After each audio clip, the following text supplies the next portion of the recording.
right. Call, because the best prices we're are talking not about the online. They're white. with Smart Fares. See, Smart Fares has special deals with the airlines. When they have unsold seats, they use Smart Fares to fill them. So you get airline tickets at ridiculously low prices. Our prices are too low to publish online. With the extra money you'll save, you can book another trip or treat yourself to dinner or shopping. So stop searching all of those travel sites to find the lowest price on your next flight. Let one of our Smart Fares expert travel agents find ridiculously low prices for you. Call Smart Fares today and get the best price on your next flight. Guaranteed. Also, save up to 50% off business and first class tickets. 855-325-1820. 855-325-1820. That's 855-325-1820. Have you ever met a single person in your life that enjoys paying taxes? No, no one does. If you can't sleep at night because you have a huge problem with the IRS, I've got some free advice for you. This service is strictly limited to individuals that owe the IRS $10,000 or more in back taxes. And if you qualify, we can guarantee that you won't be writing a big fat check to the IRS, or our services cost you nothing. The first 100 people that call today will get a free tax consultation worth $500. Stop worrying about your IRS problem. We can help you, we promise. Call the tax doctor right now. I mean right now, to learn more. 800-240-4587. 800-240-4587. 800-240-4587. That's 800-240-4587. Why have thousands of aspiring authors teamed up with Christian Faith Publishing to publish their book? Because Christian Faith Publishing is an author-friendly publisher who understands that your labor is more than just a book. We provide authors freedom and flexibility throughout the publishing process, professional book editing, award-winning design, and some of the highest royalty structures in the publishing industry. And as always, you will retain 100% of the rights to your book. I was looking to find a company that I could trust, one that assisted in the editing process completely. The most important qualities that I was looking for was a publisher who was honest and upfront, no hidden costs or fees, and owning the rights to my own work. Christian Faith Publishing will publish, market, and sell your books in all major bookstores, online booksellers, as well as specialty Christian bookstores. Call for your free author submission kit. 800-978-4812. 800-978-4812. 800-978-4812. That's 800-978-4812. Here's important new information from the Diabetes Solution Center for you, a family member, or a loved one suffering with diabetes.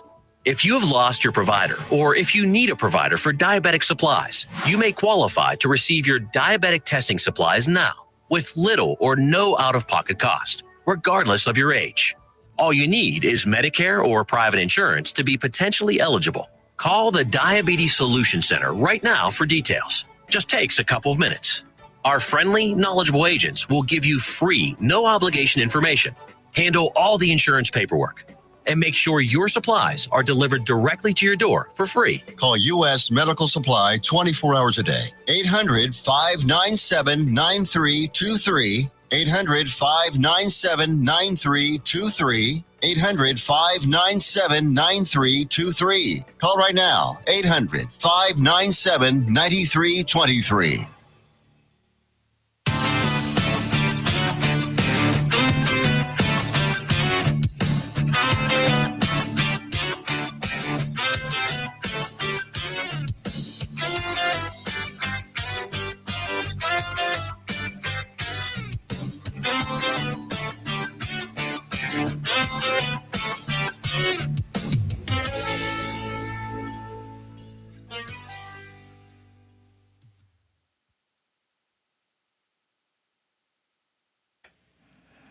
What's up? What's up? What's up, NTX listeners? Shout out to y'all. This is about to be the highlight of your week every week. This is a sports show you've been waiting for, the one you didn't know you needed. This is Bitches Love Sports, and I'm your host, Jazz Monet. It's my first day on this platform. It's my fourth year in this game, though.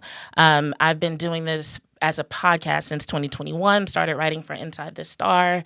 About a year later, I've done the Cowboys produced show Girls Talk Boys Talk, and now I'm writing for Cowboys Wire on USA Today. And now I'm here with y'all. But enough about me. By the way, I do love interacting with my audience. So if you are in that chat room, whether it's on Facebook, whether it's on YouTube, don't be shy. Post your questions, introduce yourself. I'm excited to meet all of the new listeners and new viewers. And for my current audience, I know this is a lot earlier than I normally go live. I got a couple of people watching me on TikTok. Thank y'all for tuning in. A lot of people are probably going to watch this after the fact on my YouTube because y'all are used to me going live about like 10 or 11. So I totally get that. But yeah, that's enough about me. I'm here for a good time, not a long time, so let's get into it.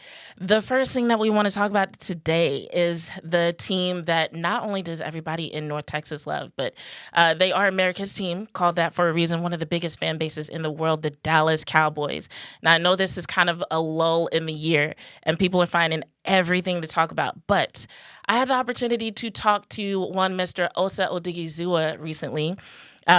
He's not around, but he was kind enough to join me in a virtual studio so that I could ask him a few questions and catch up with him. So we'll talk about what the Cowboys defense. Listen to this clip from our interview. Let's go ahead and play that.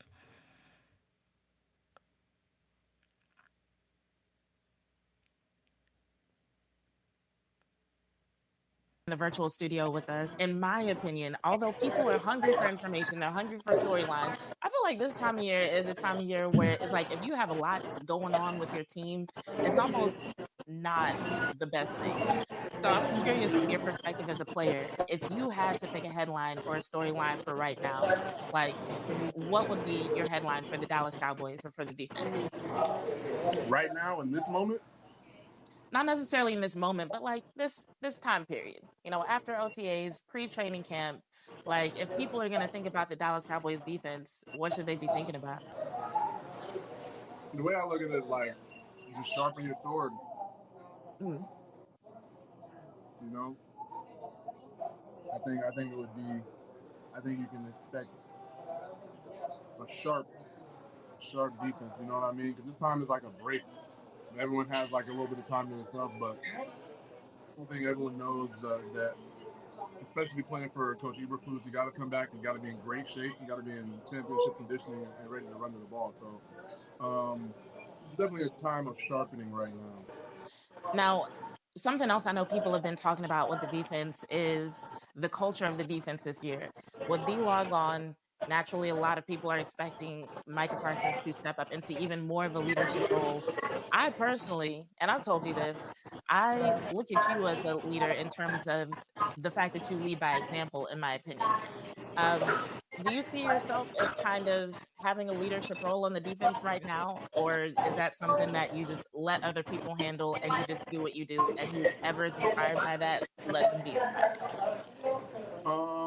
I definitely see myself as having a leadership role. Not going to change my style. I guess being a little bit more vocal, not too much that I'm not comfortable with, but like speaking where I see fit, you know.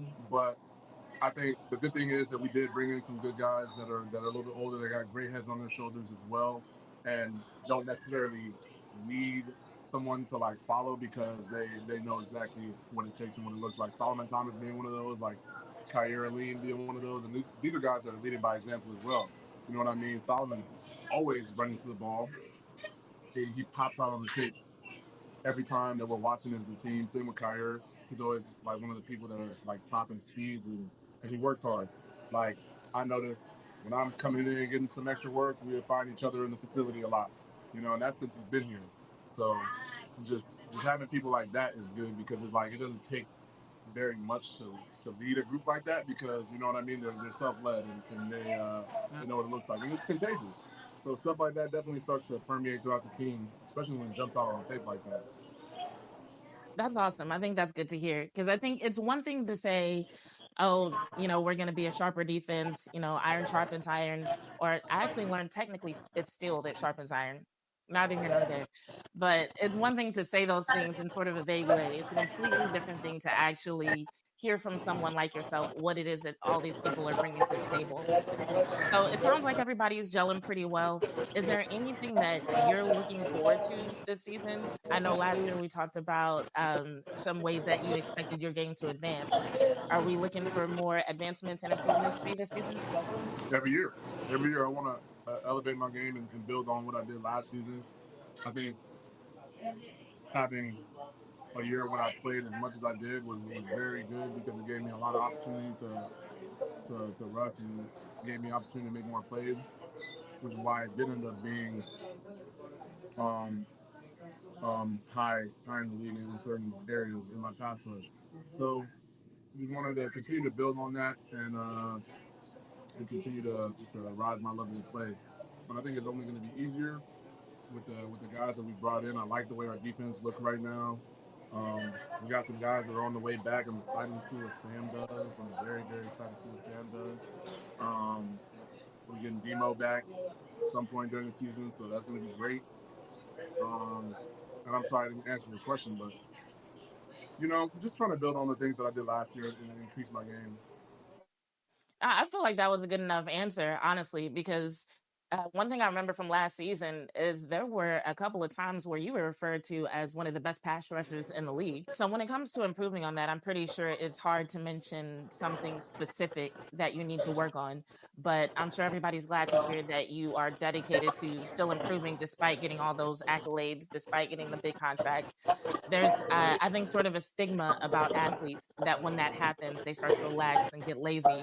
But if there's anybody we can trust to keep their foot on the gas pedal, I think it's you. I actually haven't gotten any accolades. You know what I mean? The money is really the thing that's come first. So it's like that's kind of out of the way. The accolades have yet to come. So there's still a lot to work for. Sure. That's a good point. You've gotten compliments, not accolades. Well, since you brought it up, though, is there any particular accolade, award, recognition that you're hoping to receive? If I get them, you'll know. I don't really want to speak on it. Come on. Okay, noted. So I'm taking a All right, shout out to Mr. Osa Odighizuwa. I'm so glad that he felt comfortable enough to just show up during lunch and eat while being on camera with me. But he said some really important things there. I mean, first of all, the way that he's so excited about his teammates, even his new ones like Kyer Elam, to me speaks to the type of culture that's already being built. There were a lot of questions with some of the changes that were made in the offseason, obviously with the addition of Coach Eberflus, and then with things like D-Law leaving. I don't even know if every fan base in the world would receive that news the same way the Dallas Cowboys did it. But as soon as that was announced, people started talking about what the defense would look like and what Micah Parsons would be like as a leader. And I think some people took that as like a slight to D-Law, like, oh, people couldn't wait to see him leave. But I looked at it as just this is like the level of respect that not only fans but also other players have for Micah Parsons. But interestingly enough, during all of that, Osa Odighizuwa was kind of like left out of that conversation. And maybe it's me as a coach, me as a personal trainer. For the new listeners who don't know that about me, like, yes, I am a sports coach and personal trainer. When I would watch Osa practice, those were the times that I saw him as someone leading by example. And if for some reason you are unfamiliar with his game, with Coach Eberflus coming in and taking over the defense, he is definitely going to be highlighted. Defensive tackles, especially ones that are smart, that are athletic, they are a staple in Eberflus's defense. So this is going to be one of those seasons that I think is not only defining for the Cowboys because of the fact that so many people are wondering, okay, what is this team going to look like under Schottenheimer? What is this defense going to look like under Eberflus? How are all these decisions that kind of felt like maybe by some standards rushed decisions made by the Joneses, how are they going to impact the team? While everybody is being optimistic, we can't forget about the fact that when this coaching search was happening and this coaching staff was being put together, a lot of people had a lot of criticism for how the search went, for how things went with Mike McCarthy, and even for the decision to hire Schottenheimer. So I love the fact that the fan base is being optimistic, but we can't act like as soon as something goes wrong, people aren't going to be ready with their receipts to have all kinds of shit to say about Shotty and about the Joneses. Like, it's just how the fan base is. So it's not only going to be defining for the team in terms of those decisions and the impact that they're going to have on the possible success/failure of the team, but this is going to be a season where a lot of the players make a name for themselves, because Micah Parsons already has a stellar reputation as a phenomenal athlete, right? But now there's not really a lot of room to put it on anyone else if the defense doesn't show up the way they need to show up. And you might be like, what do you mean by that? Okay. Last year, after they lost in the playoffs to the Green Bay Packers, on Micah Parsons' podcast, there was this whole episode that he did with CeeDee Lamb where they talked about how they wanted to be leaders, they wanted to step up, they wanted to have an impact on the team and influence the culture of the team, right? And so that was something people expected to see more during the 2024 season. Micah Parsons got hurt, and then there were still other players in the locker room who had already established a leadership position, so to speak, right? So now in 2025, assuming Micah Parsons stays healthy, knock on wood, assuming Micah Parsons stays healthy, one, there's nobody really above him in terms of rank or seniority that can really be pointed to if the defense doesn't show up, whether it's regular season or playoffs, which has traditionally been an issue for the Dallas Cowboys defense. There's really nobody that he or any of his fans can point to and be like, oh, well, if it weren't for this person, if it weren't for their influence, or if it weren't for XYZ. It's like, no. This, by a lot of accounts, is Micah Parsons' defense right now. And then whenever you throw in, what looks like it might be, I don't want to call it a collaborative effort, but like Micah and Osa playing various roles in terms of leadership, because Osa did say that he sees himself as having a leadership position on the defense. He's going to have an opportunity to make a name for himself too. So Micah Parsons has his name. This is going to be a defining year in terms of like, okay, is everything that we believed about you up until this point true?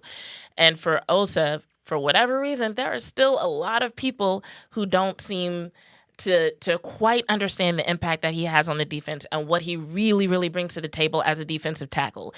Even with the contract, maybe the accolades that we talked about are going to be needed for people to really see it.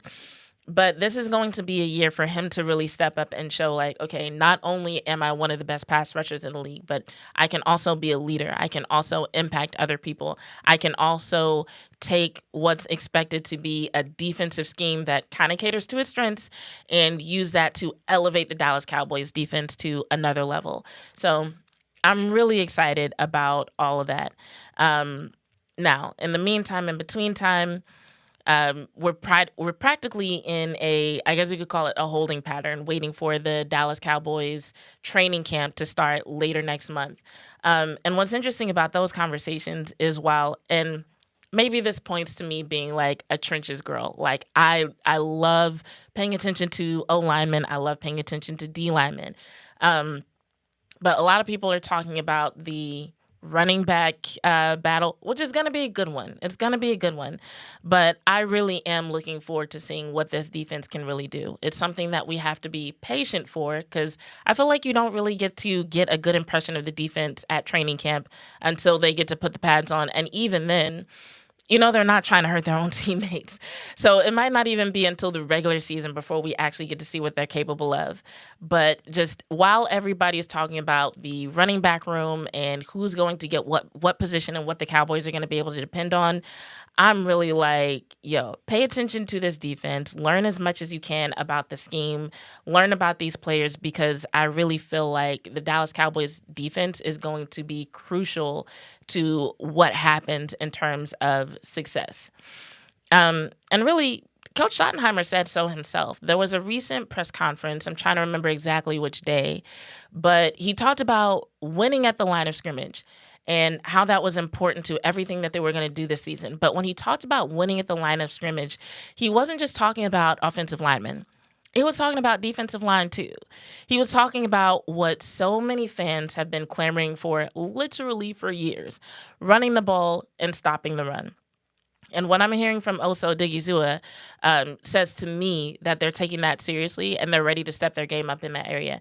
Now, obviously, there's more to that interview. And if you want to follow me on Twitter or subscribe to me on YouTube, you'll get to see the rest of it whenever it is posted. So make sure you turn those notifications on so you can catch that whenever it happens. Now, what else is happening in Cowboys land? There's a few headlines, but a lot of it. This is a time of year where there's a lot of clickbait out there. So there was a rumor about a certain draft pick that experienced a setback. And I won't even go into it because, like I said, it was a rumor. But the reason why this rumor happened was because somebody was referencing something that happened a while ago in the past. And people put it out there as though it had just happened. And so this is a time of year that I want to say to Cowboys fans, like, we have got to stop letting people get shine off just mentioning the name of a Cowboys player. That is one of those things that I really need the fan base to be a lot more careful of. Because here's how it happens. It's slow. No matter how you look at it, no matter what you enjoy, you cannot deny the fact that the NFL is kind of the upper echelon in terms of sports entertainment in America. And so when that season dies down, sorry, I'm looking at comments here. When that season dies down, a lot of these sports platforms, their traffic dies down. So then they're like, okay, how can I get attention? And they will literally find any reason to bring up the Dallas Cowboys or Dallas Cowboys player. And so it usually looks something like them posting like a ranking, like, oh, top 10 quarterbacks, and they don't put Dak Prescott on there. Or they'll rank all the starting quarterbacks and they'll put Dak Prescott at like number 12 behind Lawrence or something, right? And so then they put that on Twitter and then everybody goes crazy. And it's like, how could you? Dak never gets any respect, da-da-da-da. Like, no. From now on, if there's no take with their ranking, ignore it. That is like them, that's just like rage bait. It's rage bait, it's clickbait. They are looking for engagement and you're giving it to them. Number two, I would say anything that mentions Dak Prescott anyway, he was hurt for most of the season. Nobody should have anything to say about Dak Prescott right now. Yeah, just ignore it. And then lastly, and this kind of relates to one of the questions that's in the chat right now, anything that seems to be a snap judgment on one of the Cowboys' new pieces. A lot of these guys either haven't had a chance to prove themselves or they've been hurt, and so they're being evaluated based off like something very close to their injury period, right? And a lot of that is just to see who's going to run to their defense, how they can start some sort of debate about the player, so on and so forth. And so that brings me to the topic of Miles Sanders.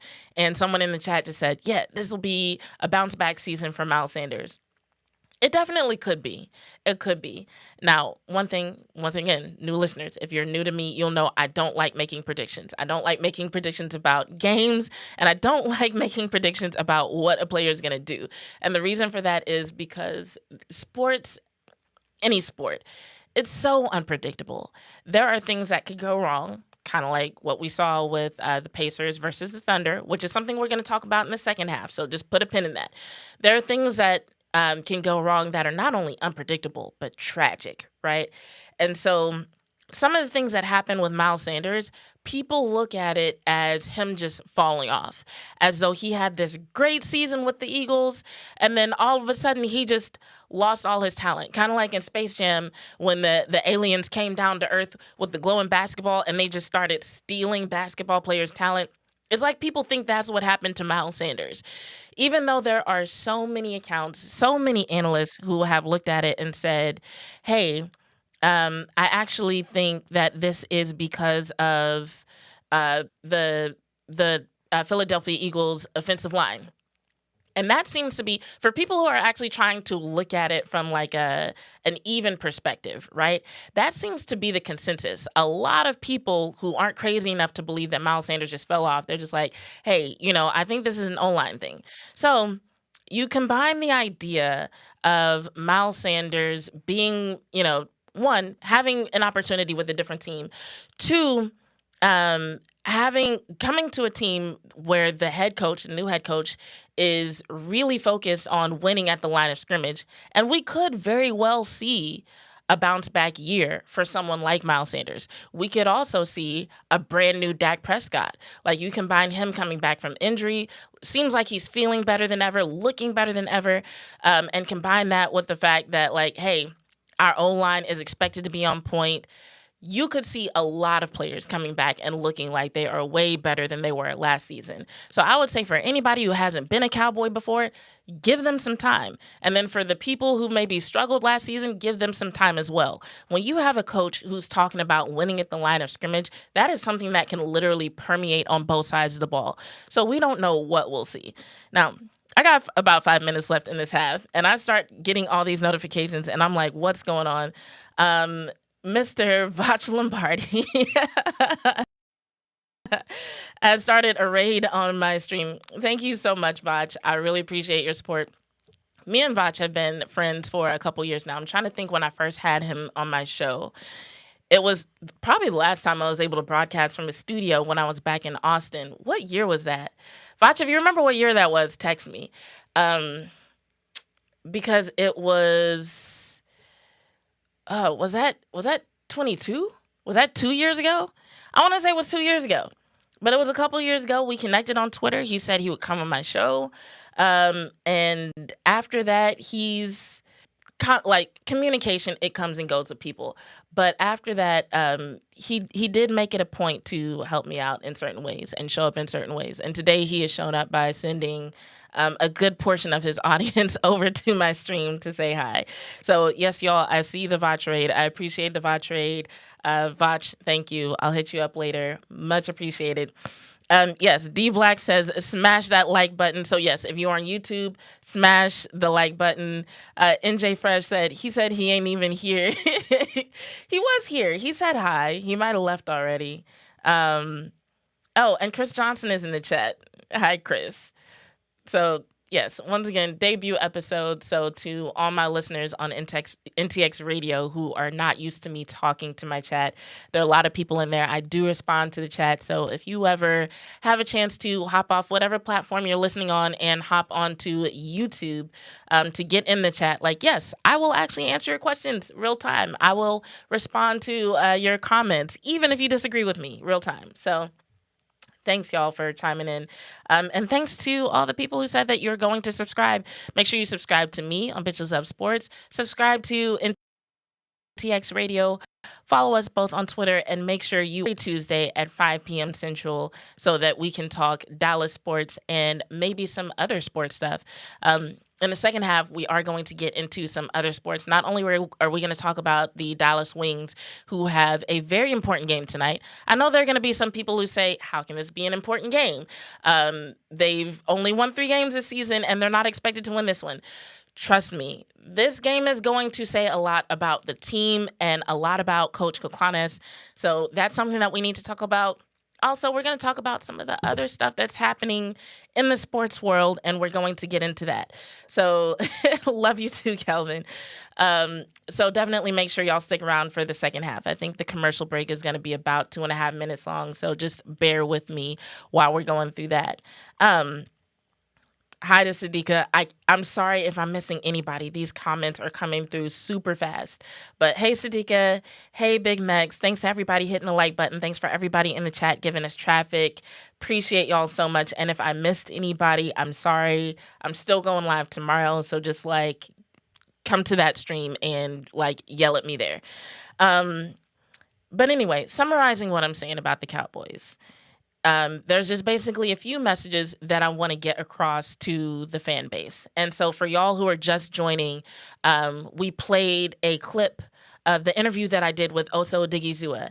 And the full interview will be on my YouTube page later, either tonight or tomorrow. And we're going to talk about it tomorrow night in the live. But essentially, I asked him what he thought the headline should be for the Dallas Cowboys defense right now. At this time of year where people are hungry for information, but there's really not a lot to talk about. I was like, hey, what would you say about the Dallas Cowboys right now? And he said that the main message he wanted to get across is that they're working. that they're going to be a sharp defense. It's a very iron sharpens iron situation. He shouted out Kyer Elam. He shouted out Solomon Thomas. He said he's excited to see what Sam's going to do.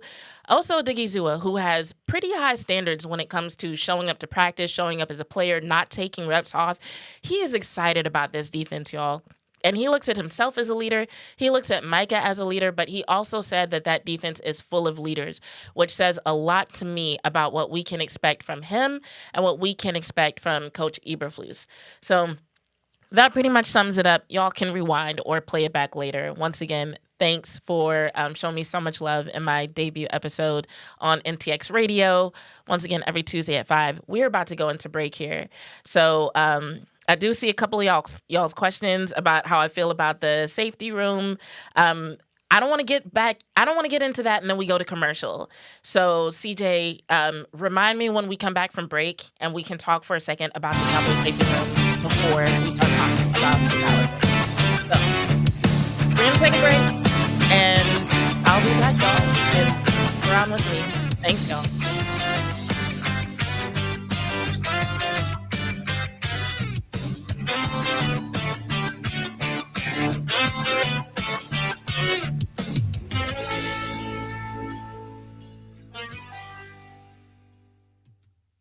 Let's be honest. Wheelchairs are heavy, bulky, and ugly. If you carry a wheelchair in your car to take care of a loved one, you know how hard it is getting that clunky, old-style wheelchair in and out of your car. Introducing the Feather Chair Wheelchair. At 13 pounds, it's the world's lightest wheelchair. It folds in seconds and fits neatly in your trunk, backseat, or closet, so you can take it everywhere. And it's only available right here. Order yours today and get a free wheelchair case, a $50 value, yours free. The Feather Chair. The world's lightest wheelchair is just $4.99 with easy payments as low as $16 a month. Sorry, no Medicare or insurance accepted. So call right now to order yours. 800-823-5826. 800-823-5826. 800-823-5826. That's 800-823-5826. If you are trying to quit drinking or doing too many drugs, listen to me. You don't know me and we'll never meet. I had a problem like you once. I drank and used to party a little too much till it got out of control and almost ruined my life. I realized I needed help to fix my problem before it totally destroyed me. If you've tried to fix your drinking and drug problem and you know you can't do it alone, you need to call the National Treatment Advisors. They'll immerse you into a 30-day program to replace your old habits with new habits and totally change your life. And if you have PPO private health insurance, the entire program may be covered. Fix your problem right now before it gets any worse. Get clean. Call now and learn more. 877-247-1581. 877-247-1581. 877-247-1581.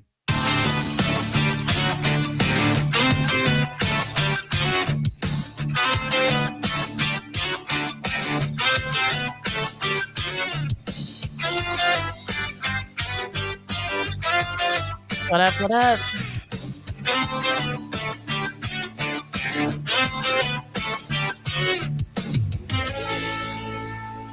Welcome back to Bitches Love Sports. We are in the second half. In the first half, we started talking about the Dallas Cowboys defense, a conversation started by a clip of an interview that I played from my recent talk with Osa Odighizuwa. Shout out to him. And make sure you're following him so you can see what he's doing, the good work he's doing with his foundation. That's something else we talked about during that interview. And y'all started asking questions about the rest of the Cowboys. Of course y'all did, because y'all love doing that to me. I'll be like, yeah, I'm a trenches girl. And y'all are like, yeah, so what you think about the safeties? I love y'all to death, but y'all love putting me on the spot. So here's what I'm going to say. One, I'm going to reiterate that I am a trenches girl. So when it comes to this time of year, because like I'm not going to act like I get paid enough to do this to where I am sticking that closely to the Dallas Cowboys. As a matter of fact, I did look up the roster during the break just to make sure we didn't get any safeties that I didn't know about. But the safeties are a room that I wasn't really that worried about to begin with. I know there was a point when some people had concerns, but for me, like once they signed Wanye, I was just kind of like, okay, we're probably pretty solid there. So when it comes to Coach Eberflus and how he runs his defense, from what I understand, he usually likes to do two deep safeties. And he's not one to do a lot of like disguising and trying to like trick the opposing offense. And so just between that and just knowing that they've actually made some moves to get some depth at various positions on the defense, one thing I think we're going to see less of is the safeties converted to linebacker, right? Because and then let me just make sure I'm catering to all aspects of my audience. I'm gonna read off the names that are currently in our lads for safety.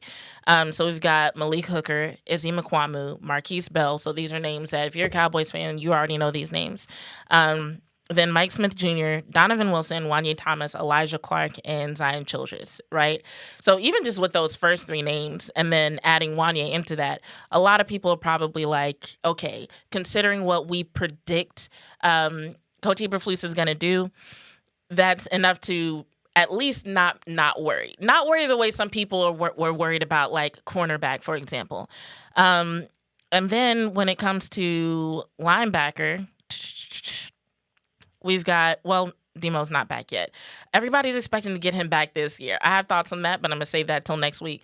But we've got Maris Luafau, Shamar James, Buddy Johnson, they've got Damone Clark, Darius Harris, Jack Sanborn, and Kenneth Murray. So everybody's on the same page, right? So what that says to me in terms of depth and people at both the safety and linebacker position is, one, we don't have to worry as much about safeties having to also play linebacker or play linebacker when they should be playing safety. So that alone is going to allow the safeties that we do have to play to their strength, which for a lot of people, half the issue with them being criticized wasn't that they weren't good players. It was that they were being used in ways and in positions that just weren't good for them. Like when they had Marquise Bell trying to play linebacker and he was getting run over, Marquise Bell was getting a lot of criticism. And I was just like, no, just put him where he's supposed to go. And that right there will solve a lot of issues. So I think that in and of itself, along with, Coach Eberflus being very straightforward in how he sets up his defense, is enough to just kind of put my mind at ease. 1906 exec says, does the Diggs disrespect make you mad? Diggs disrespect in what sense? Like, are you saying that are there people doubting that he's going to come back and be his old self? Are they saying that he shouldn't start? What are people saying about Diggs these days? Hold on, let me Google this because I'm not in the loop to hear the Diggs disrespect. Trayvon Diggs. I'm going to see what comes up. Because maybe this is a Twitter thing. Maybe this is a media thing. All right. We've got headlines like why this could be his last season. Murky future with the team. Okay. Can Dallas cash the check Trayvon Diggs just wrote? So the only thing that I can think of with that is I'm going to tell y'all what I've heard about Trayvon Diggs, and y'all can let me know if there's something else that's floating out there in the ether that I'm not privy to. So obviously, he's coming back from an injury. This isn't his first injury. And then there have been injuries that he's just played through, right? So he's had a few things on paper that could slow him down a little bit in terms of him being what he used to be or returning to his old form. And then there have been rumors that I've heard that he doesn't take his rehab seriously or should have gotten surgery sooner. And I think those things from an investment standpoint could make the Dallas Cowboys look at him as like, we don't know if we want to keep this guy around. We don't know if he's a good fit. He's getting hurt. He's not taking his rehab seriously, so it's making it hard for him to come back when he could and how he could. CJ says, they saying he washed and should be cut. How could we even possibly know that? He's been hurt. Can we let the man come back from injury? CJ also said Diggs disrespected spoiled princess fools hating without even knowing he healthy. Yeah, if the criticism is people saying that he's washed, I would have to agree with you on that, CJ, because I'm like, yeah, I need to see what he's gonna do for me to be able to evaluate him. So if people are saying that he's washed and that's a criticism, then yeah, I don't really like that criticism. But that's just me being sympathetic towards athletes, right? I feel like when you go through something as gruesome as an athletic injury and you're a starter for your team, that fucks with you not only physically, but also mentally, also emotionally. And then we also have to remember these guys are young. You know what I'm saying? So I'm just like, give them a chance to come back and show what they can do before we start making assumptions about what they're going to do. Hey, Clement, good to see you in the chat. And then I'm seeing a couple of people in chat who are like, no, I missed it. Like, no, I'm going live at a time that I never go live. Y'all ain't missed nothing, and you can always replay it. So yeah, that's all I have to say about that. So if y'all have any other questions about safeties or cornerbacks, put them in the chat. I might save them until tomorrow so I can actually prepare for those questions. But before we get out of here, I want to make sure and address a couple more things. So one, the Dallas Wings. Let's talk about them for a second, because there was a lot of excitement about them going into this season. One, because of new facilities that they might be getting, which is so important in the WNBA right now when it comes to attracting free agents. And attracting free agents is imperative to the future success of a team, right? So there was a lot of excitement. And then there was a lot of excitement about the new pieces. Now, here's my thing about that. When you're a team that's getting like 2 or 3 new pieces, because we have to remember that a WNBA roster is about 11 or 12 people. So when you're a team getting about 2 or 3 pieces out of those 11 or 12 people, by all means, let's be excited. We're going to get help on defense. For some teams, it's like we need a big. Cool.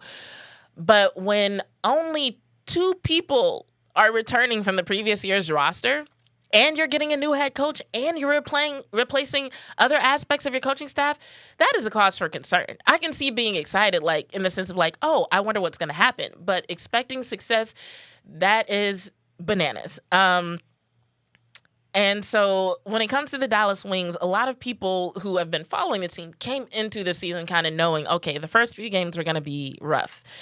But the first few games were rough. And then the next few games after that. And then the next few games after that. And now we have a Dallas Wings team that is sitting at 3-12, about a third of the way through the season. And a lot of people are calling for Coach Koklanis' head. So I'm going to share a quick story with y'all. I have this friend that I talk to about sports, and I'll call him and I'll tell him stuff. And he really just be listening to me. Like, he doesn't actually follow sports. And so he'll like summarize stuff in weird ways. So if I were to call him and be like, oh yeah, something else happened with Dak. And he's like, he might say something like, oh, are people talking shit about his family pictures again? And so he'll summarize stuff like that. And so one day, a couple of weeks ago, I was going to cover Dallas Wings game. And I was like, yeah, I'm going to cover the Dallas Wings game tonight. And he was like, oh, that's the team where the coach is trying to win games with the power of friendship, right? And I was just like, oh, God. And that comment came from a lot of criticism that Coach Koklanis has faced, saying that he's a coach who coaches based off vibes, who may or may not have an actual plan, who isn't vocal enough to be a coach. But here's the thing. And I'm about to say this, and some of y'all might be like, is she really defending Coach Chris Koklanis right now? Yes, today I am. This one time I am. I'm not saying I'm on the bandwagon. I'm saying this one time I am. And it's because of this. The last few games, the Wings have looked like a different team. Now, part of that is because of the addition of forward Lee Yuru, who is a big that they desperately needed with T-Mac and Louisa going overseas to do their thing in EuroLeague, yada, yada, yada. So they've been looking like a different team. And part of it is because of the addition of the big. But part of it is because they have been playing with a level of aggressiveness that we had not seen all season. And I was watching their last few games, and some of them didn't go well. They lost to the Las Vegas Aces, but it was a close game. It was a very close game. The game that they lost over the weekend, it was also very close. But when I'm watching, I'm like, they're playing very aggressive, but it's almost like they trust each other more. It's almost like they can depend on each other more. And so that is allowing them to be more confident in what they're doing, which is allowing them to thereby play more aggressive. And then I was just like, oh shit. did Coach Koklanis's plan for togetherness, quote unquote, actually work? Because he got a lot of criticism when he was in the press conference, and they were like, Coach, how do you think the Wings are gonna turn the season around? How do you think they can start winning? And he's like, well, we got to start with togetherness. And they were like, did this motherfucker just look at a team that is shooting less than 35%, that is turning the ball over 15 times a game, and say they need togetherness? You can't be serious. But then you watch them and you watch the ball movement. You watch how they're looking better in transition. You watch how they're getting each other's rebounds, how they're helping each other out with the screens. Like, these screens are looking phenomenal. And you're like, man, they look like a team. They look like they actually know how to count on each other to be in one place or another. They look like they actually know where they're going to be on the court so they can pass each other the ball. They look like they're playing together. Well, I'll be damned. So when I think about that, and I think about how even in their last few games, even their losses have been close, it's like, on paper, I look at this matchup with the Atlanta Dream, who are ranked way above the Dallas Wings in WNBA standings right now. And on paper, it looks like a game we shouldn't even pay attention to, right? Right now, just to loop everybody in, the Dallas Wings are 3-12. They're 2-8 in their last 10 games. And they're ranked 12th in the league. The Atlanta Dream, they are 10-4. They're ranked 4th in the league, and they're 8-2 in their last 10 games. So that would be enough. That right there would be enough for a lot of people to be like, yeah, the Wings don't stand a chance. And I'm like, they might lose this game, especially when you look at things like the turnovers. Right now, the Wings are turning the ball over at about 19 times per game. Like, you're not going to win against most NBA teams like that, and the Wings aren't. And the Atlanta Dream, they're only turning the ball over like 9 times per game. They also have a better field goal percentage. They seem to be more cohesive, better ball movement, less penalty prone, so on and so forth. The list goes on and on. But I think this is one of those games where if Coach Koklanis can keep it close, he'll be saying something about his ability to keep this team on an upward trajectory. And if they can do even better than that, because remember, their last 2 games have been away. They've been on the road. But if they can actually keep it close and then leverage the energy of the home crowd and actually pull off a win against a team who's in the top 5 of the WNBA right now, even though they'll still have a losing record and be at the bottom of the rankings, I feel like that would be enough for me and a lot of fans to actually regain a lot of hope. And to be optimistic about what we can expect from this team for the rest of the season and for the future. CJ said, that girl Kennedy is a hooper. Chicago has no one to score for them. Yeah, letting Kennedy go was a mistake in the first place. But that, once again, is a whole different conversation. And unlike my lives, we're actually on a time limit, so I don't want to get too deep into that situation, but you're not wrong. What else? CJ said, I missed your view on D linemen. I'm going to have to rewind after. Yeah, go ahead and rewind or just hit the live later. Like I said, that whole interview is going to be uploaded onto my YouTube later tonight or tomorrow. And I'm also still going to go live tomorrow. So yeah, we'll have plenty of time to talk about D linemen and anything else that's going on with the Dallas Cowboys. But anyway, going back to the Dallas Wings, what I'm looking for tonight, ironically, is togetherness. I'm looking for that in front of the home crowd. The first night that we got to see Lee Yuru, like, let's be honest, like, while she's big and she was doing a lot in terms of rebounds and just taking up space, it did kind of seem like she was trying to find her footing with the team, so to speak. And I even said that night, I said, I was talking to my homie Kaylu, who was in the TikTok chat. I said, yo, if they can actually get it to the point where they know how to use her and they're smart with how they use her, that's going to make a big difference for the team. And I think over the past few games, we're slowly seeing that more and more, where Lee looks like more a part of the offense, like she knows what she's doing, like they understand somewhat of a system, as opposed to being like, hey, we just need some size out there. Go out there and do something. Also, Paige Becker is basically being given the go-ahead from Arike Ogunbowale to just like, hey, we need you to score. We need you to be vocal on offense. Like, sometimes we need you to direct the offense. I think that is a big deal. And I think also there's something about that exchange being public that has also done something for Arike, at least a perception of Arike. Because in the beginning of the season, people were saying things about Arika Ogunbowale, like she's selfish, she needs to be traded, yada, yada, yada. And the selfish thing I never got because I was going to the arena. I was at the games. I'm watching this shit happen. And what I was seeing was Arike Ogunbowale a lot of times trying to direct an offense that definitely lacked cohesion and trying to tell people where to go so that they could make plays that were actually smart, so that they'd be in a position to get rebounds, to box people out, so on and so forth. And I was like, okay, when she's directing the offense, do people think she's calling for the ball? Like, are the Wings fans just that uneducated on what's actually happening here? Because I didn't see anything that said selfish to me. As a matter of fact, in preseason, she and Paige Beckers had such good chemistry that I was just looking forward to seeing more of that in the regular season. I never saw anything that looked like just straight selfishness from Arike Ogunbowale, and I definitely never saw any reason that she should be traded. Has she been struggling in terms of her shooting? Yes, and that is something that is not good for the team. But would the team have been better if they removed her from the roster? Hell no. Like, even with Dejanay Carrington, and I haven't looked to see if she's going to be back tonight. Probably not. Rib injuries usually keep athletes out for a little while. But even with Dejanay Carrington, she hasn't been shooting very well either. But I will say that last game that they lost, I really felt like had Dejanay been in the game, they probably could have pulled off a win there, because that game literally came down to the wire. And it just felt like if they had a little bit more on defense, they would have been able to pull off a win there. It was very close. But people were criticizing her because of her shooting percentage. She was brought over to play defense in the first place. And then when you look at what she did in terms of facilitating ball movement and making sure that the opposing team didn't have second opportunities, so on and so forth, I felt like she brought a lot to the table. There were a couple of games where it's like, hey, we need you to not have more turnovers and points. We can't have that, right? So that criticism I get. But people saying it was a mistake to bring over Dejanay, like, nah, I can't buy into that at all. Dejanay was an important piece to bring over. They needed her on defense. Lee has been so important in terms of helping out on both sides of the ball, honestly, with her size.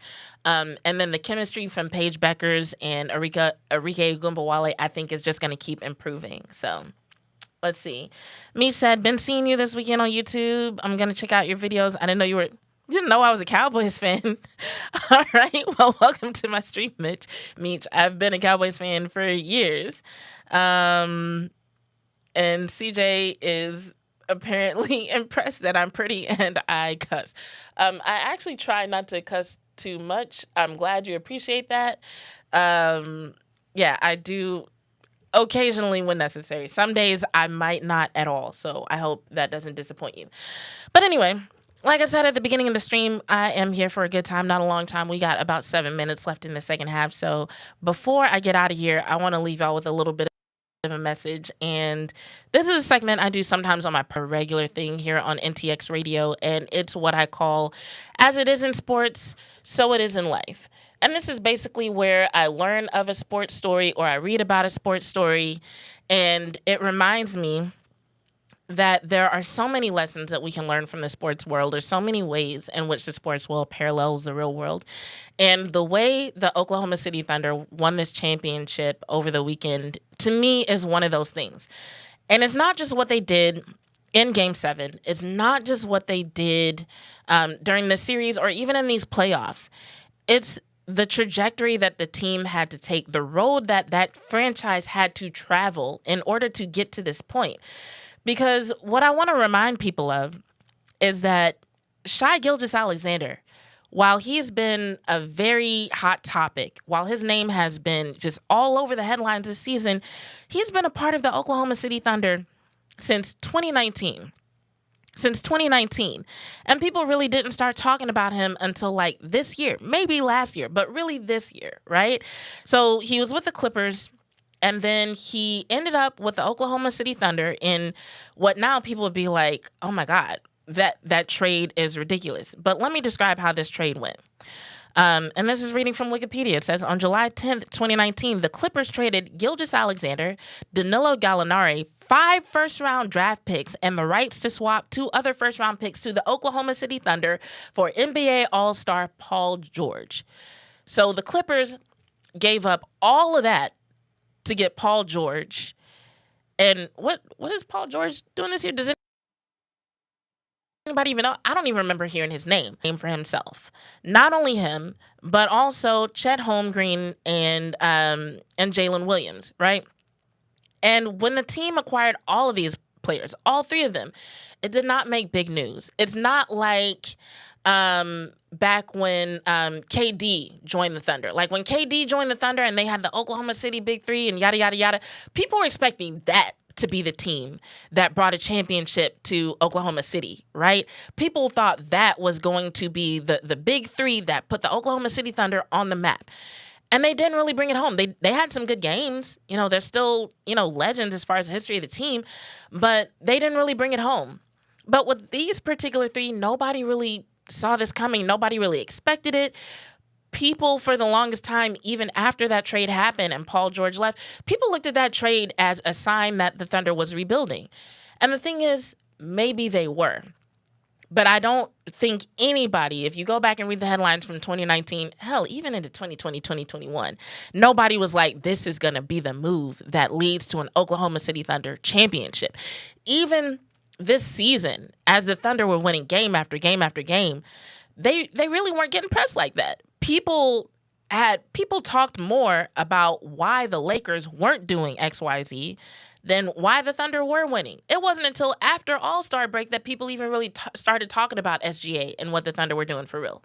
So when it comes to as it is in sports, so it is in life, I just point that out to say, like, sometimes your first move might not be your best move. Sometimes the thing that you think is going to bring you across the finish line, the thing that you think is going to build your career, that is going to get you that fortune, that is going to put you on the map, it might not be the thing, right? And not only might that not be the thing, you might end up losing it. You might have to dissolve a business. You might lose a car. You might grow older and lose your looks or your youthful energy or your drive, as they say in some of these commercials, right? And you might feel like you've lost so much and it's been replaced by things that you're not as excited about. But don't lose hope. Because had the Thunder done that, they would have never put the pieces around these 3 or got the coaching staff in place to actually get them to this championship. They could have looked at it as like, man, we ain't made no good roster moves, whatever. We just going to collect this ticket money and keep this going as a franchise and make sure that at least it's profitable, right? They could have phoned it in that way. But instead, no, they kept making moves. They kept adding pieces. They kept tweaking, and eventually they got it right. Earlier in 2024, when the NBA season started, people weren't predicting this for the Oklahoma City Thunder. The same way there might be people in your life, people who you come across who might not see what you have in you. They might not see the skill or the collection of talents that is your personal equivalent of having an SGA on your team. The same way they didn't see SGA as leading the Thunder to a championship, they might not see your particular set of characteristics as a thing that's going to make you successful. But don't let that discourage you. The same way these franchises, like basketball is over a century old as a sport. And this franchise, I don't know how long the Thunder's been around, but they've been around for a long time, making moves, making changes, making tweaks, right? And so the same way that they had to let go of Paul George, they had to let go of KD and be like, I know everybody thinks that these are the guys, but we need to go in a different direction. And people questioned it. You might end up going a different direction and people question you. You might even question yourself. And you can question yourself. You can try different things. Just don't give up on yourself because you never know when your season might come and the stars might align. And now all of those moves that you made 6 years ago, like with SGA, or 3 years ago, like they did with Chet Holmgren, all of a sudden, all those things come into play and they end up coming together and lead to something that's greater and more successful than you ever dreamed of. So I just want y'all to take away from that as motivation. We got a few seconds left, so we're about to get out of here. Thank you to everybody who came in, everybody who subscribed, who hit the like button. Once again, subscribe not only to me on Bitches Love Sports, but make sure you search for NTX Radio. Subscribe to them as well. Turn those notifications on. Be here next Tuesday at 5 p.m. Central Time so that we can have another conversation about whatever the hell y'all gonna ask me about the Cowboys and whatever the Wings do between now and then. So thanks again for tuning in. I'm your host, Jasmine Monet. This has been another episode of Bitches Love Sports, and I'm out.